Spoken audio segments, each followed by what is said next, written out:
event is organized in partnership with Ethiopia Bridge, the Gap. Essentially, what we're trying to do is engage the community in some health conversation. We want to talk about mental health, and we want to talk about chronic disease, and we want to talk about cancer screening. The reason why we want to do this is because the burden of chronic disease and cancer is very high in the Black community. We are disproportionately impacted by these conditions.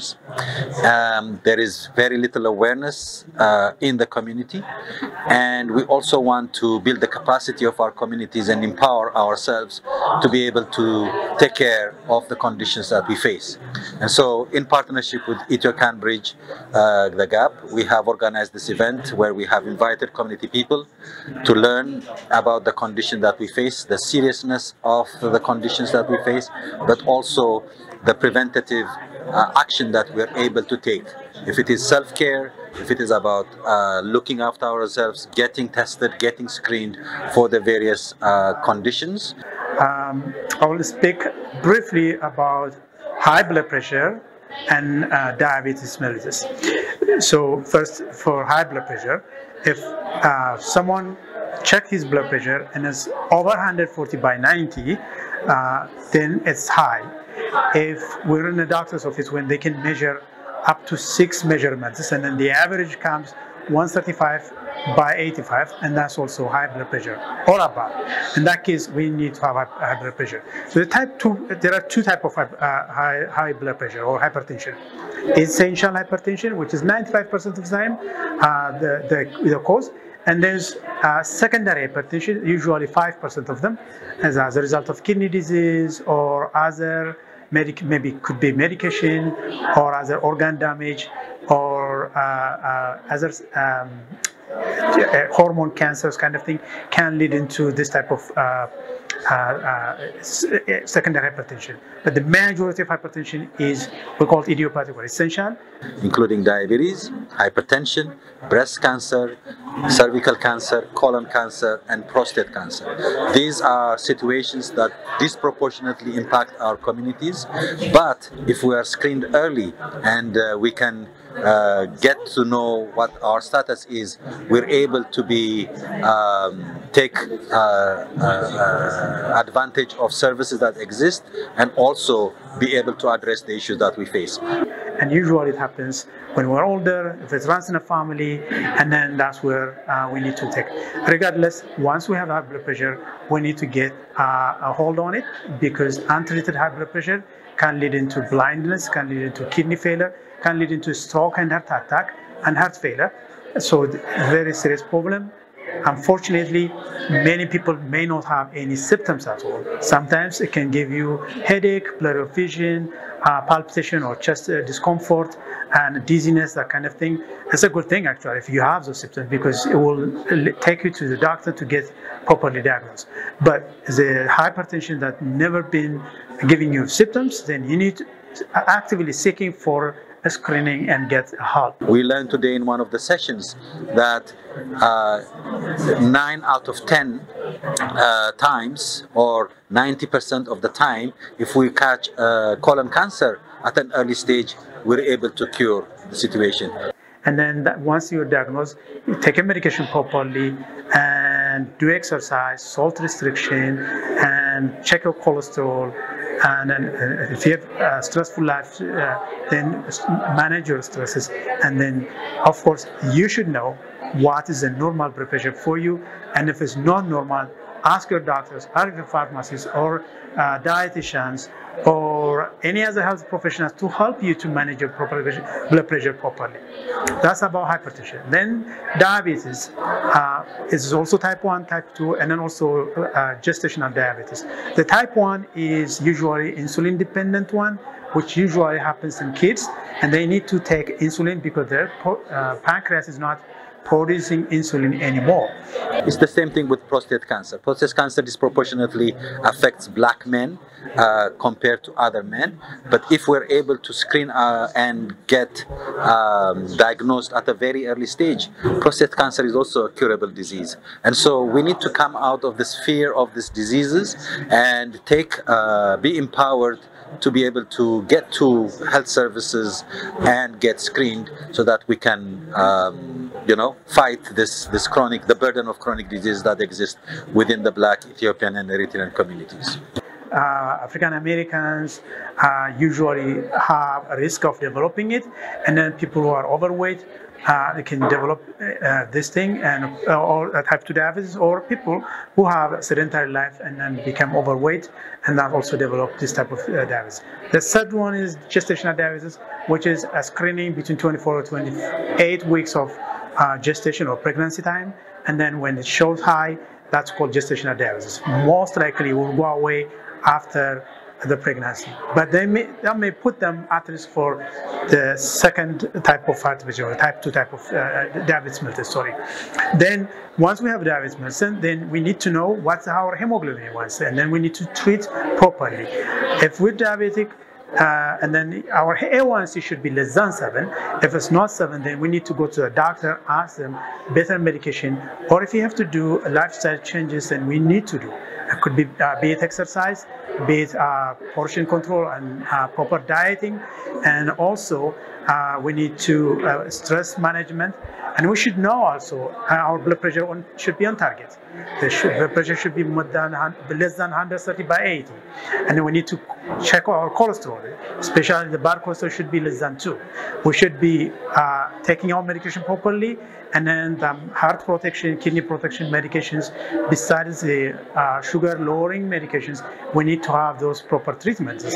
On top of that, we need to exercise, and then also manage our stresses. If we're a smoker, we need to stop smoking, and we need to empower ourselves by self-managing, self-monitoring the value, and then ask those health professionals to be helping us to get better.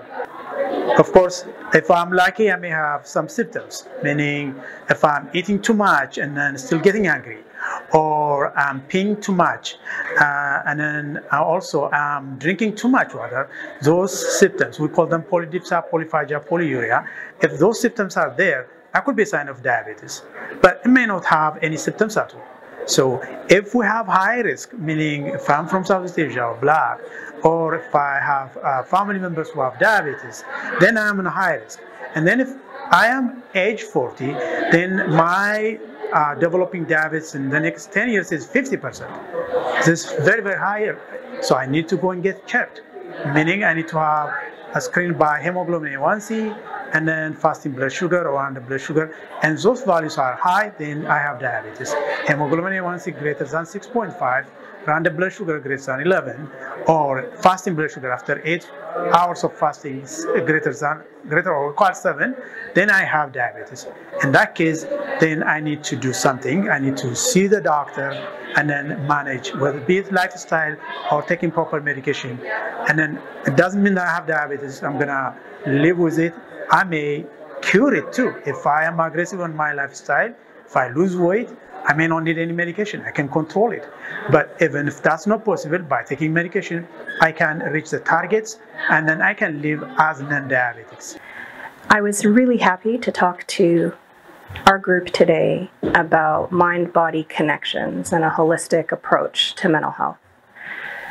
I started by talking about different ways that our mind and body are connected, and how they're not always so separate, even though we treat them that way.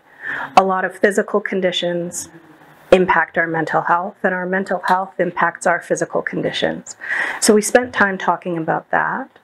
As we moved through that piece, we talked about things that are really common in our communities: vitamin D deficiency, iron deficiency anemia, postpartum depression, and type 2 diabetes. There are many other common conditions, but these were ones that I've seen stand out in clinical practice and also amongst my community. So we spoke about those, and we moved through into how do we check in with ourselves. So we looked at different tools for thinking about how we're feeling and putting words on it. So we did an exercise with a feelings wheel, and we even had a great suggestion from the audience about using an app to do the same thing. So different ways that can help us put words on how we're feeling to help guide us on what to do next, because sometimes it can be confusing. We then ended with talking about different ways to get help. So we looked at resources both for crisis care and more long-term care, and then talked about things that we do in our communities ourselves, like calling a friend, going to a place of worship, or checking in as ways to get help that are just as important. So I said it, and I truly believe it, that this gathering itself is medicine. And I think that being connected and sharing together is the way that we stay healthy.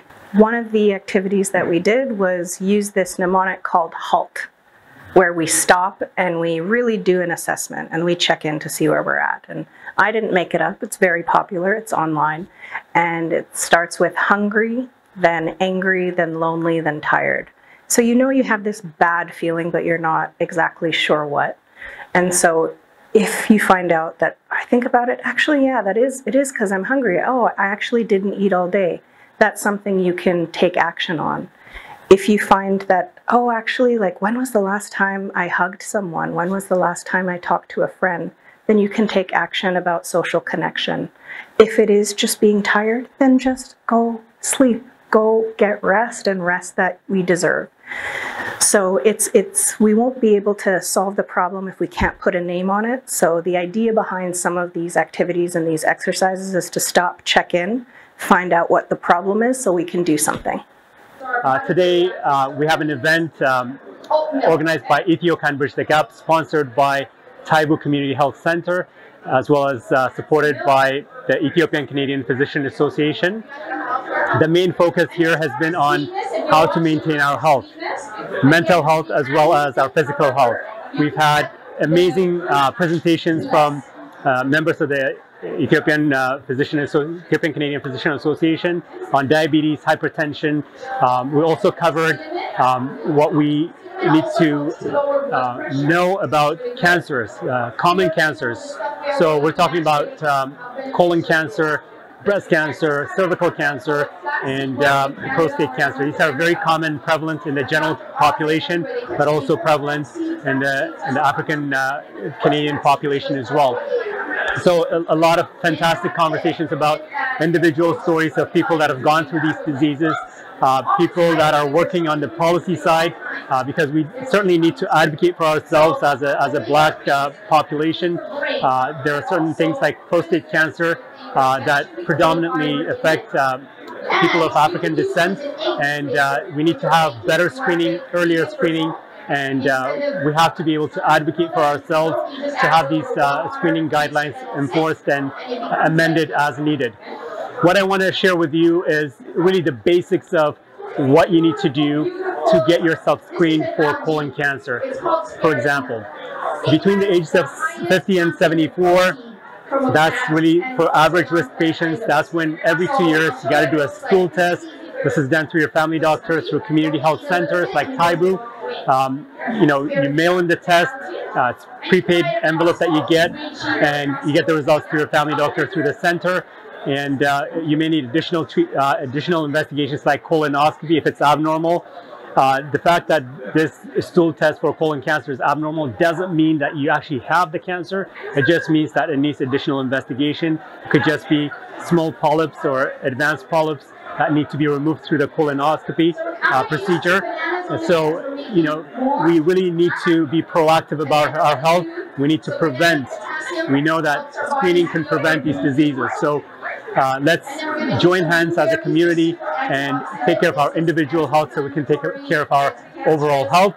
Same thing with breast cancer. Every 2 years between ages of 50 and 74, we need to visit our family doctor and get our mammography x-ray of the breast done to be able to pick up breast cancer early. When it comes to prostate cancer, there's a blood work, again, between over the age of 50. Men need to check their PSA. There's a screening regimen that will be prescribed, that is prescribed by the Cancer Care Ontario. And this is done with blood test and the family doctor examination. And cervical cancer, very preventable. It used to be one of the top cancer killers in Canada. Now it's not even in the top 10 because of vaccination. We can prevent cervical cancer with vaccination. We can prevent it by screening. So any woman that has a cervix should get this screening with their family doctor. And I really encourage all of our community members who hear this message not only to look at themselves and say, am I eligible for screening? Can I get this test done to check? But also your mothers, your fathers, sisters, brothers, family members, friends. We need to open up the conversation. Cancer is not a word to be feared. Many treatments, even if we do have it, there are lots of treatments that can cure us of cancer. So let's not be afraid of the word. Let's spread the word about screening and make changes. Thank you. Our message and encouragement today is, let's not be afraid, let's be open, ask questions, go to our primary care providers to ask for screening, to get tested, so that we know our conditions early, we can maintain our healthy lifestyle, but also to catch our problems early enough so that we can get treatment and cure. Thank you.